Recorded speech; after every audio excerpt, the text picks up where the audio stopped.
బాగా పరిగెత్తినప్పుడు, తీవ్రమైన భయాందోళనకు లోనైనప్పుడు, రాత్రిపూట పీడకలలు వచ్చినప్పుడు మన గుండె వేగంగా కొట్టుకోవటం మనకు అనుభవమే.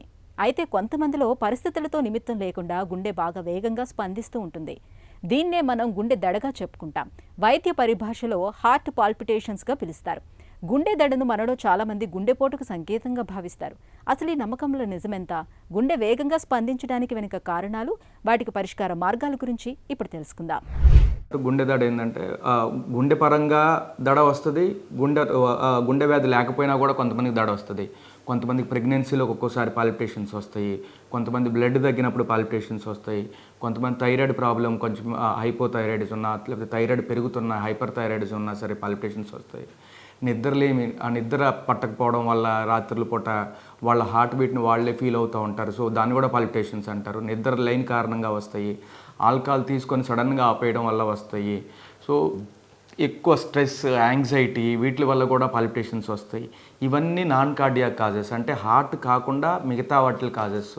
సో యూజువల్గా 100 మంది పాల్పిటేషన్స్ పేషెంట్లు మనం చూస్తే more than 40% non cardiac causes. So మనం అంత భయపడాల్సిన అవసరం లేదు. వేరే కారణాల వల్ల వచ్చేదైతే మరీ అంత డేంజరస్ కాదు. అవి యూజువల్గా మనకు బ్లడ్ తక్కువ ఉంటే బ్లడ్ పెంచుకోవడం, టాబ్లెట్లు, ఇంజక్షన్లు, లేకపోతే బ్లడ్ ఎక్కించుకోవడం, లేకపోతే ఇలాంటివి చేస్తే పాల్పిటేషన్స్ తగ్గుతాయి. లేదా థైరాయిడ్ ప్రాబ్లం ఉంటే థైరాయిడ్ కంట్రోల్ చేసుకుంటే థైరాయిడ్ పాల్పిటేషన్స్ తగ్గుతాయి. నిద్ర సరిగ్గా లేదు, నిద్ర సరిగ్గా వస్తుంది అంటే తర్వాత పాల్పిటేషన్ తగ్గుతాయి. సో వాళ్ళకి ఏదైతే అండర్లైన్ కాజ్ ఉందో దాన్ని మనం కరెక్ట్గా గుర్తించి దాన్ని తగ్గట్టు ట్రీట్మెంట్ తీసుకుంటే పాల్పిటేషన్ తగ్గుతాయి.